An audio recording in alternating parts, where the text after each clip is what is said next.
આજે આપણે મેથીના ગોટા બનાવશું, તો તેના માટે આપણે ચણાનો લોટ લઈ લીધો હશે અને આ બધી સામગ્રી લીધેલી છે. તો સૌ પ્રથમ આપણે પહેલાં મીઠું એડ કરશું સ્વાદ પ્રમાણે,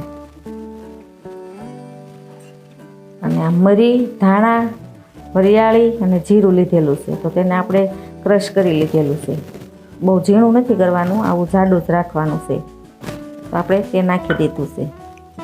થોડીક હિંગ નાખશું અને આપણે આને હલાવી લઈશું. અને ઉફાળા પાણીથી આપણે પહેલાં એને લોટ બાંધી લઈશું.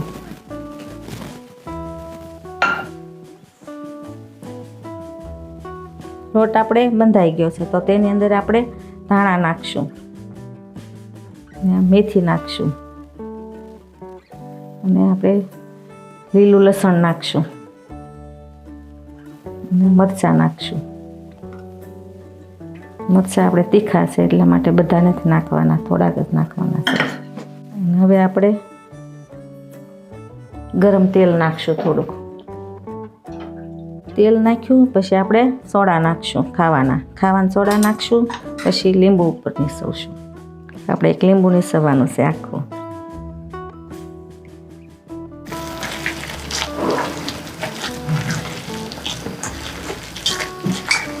લોટ આપણે આવી રીતના જ બાંધવાનો છે. આવો બહુ ઢીલો નથી કરવાનો, બહુ કડક નથી કરવાનો. આમ માપસરના આપણે આમ ગોળ ઓલા પડે ગોટા એવો જ બાંધવાનો છે. તો હવે આપણે તેલ મૂકી દીધું છે ગરમ થવા. તો ગરમ થાય પછી આપણે ગોટા ઉતારી લઈશું.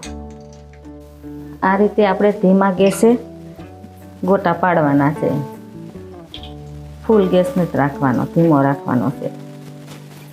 જો આપણા મેથીના ગોટા બનીને તૈયાર થઈ ગયા છે, તો આપણે હવે સાઈડમાં તેલ નિતારવા મૂકી દઈશું અને પછી આપણે સર્વિંગ બાઉલમાં કાઢીને સર્વ કરશું. જુઓ આપણા મેથીના ગોટા બનીને તૈયાર થઈ ગયા છે. તો જુઓ કેટલા જાળીદાર અને પોચા રૂ જેવા બન્યા છે. તો હવે આપણે મળશું નવા વિડીયામાં નવી રેસીપી સાથે.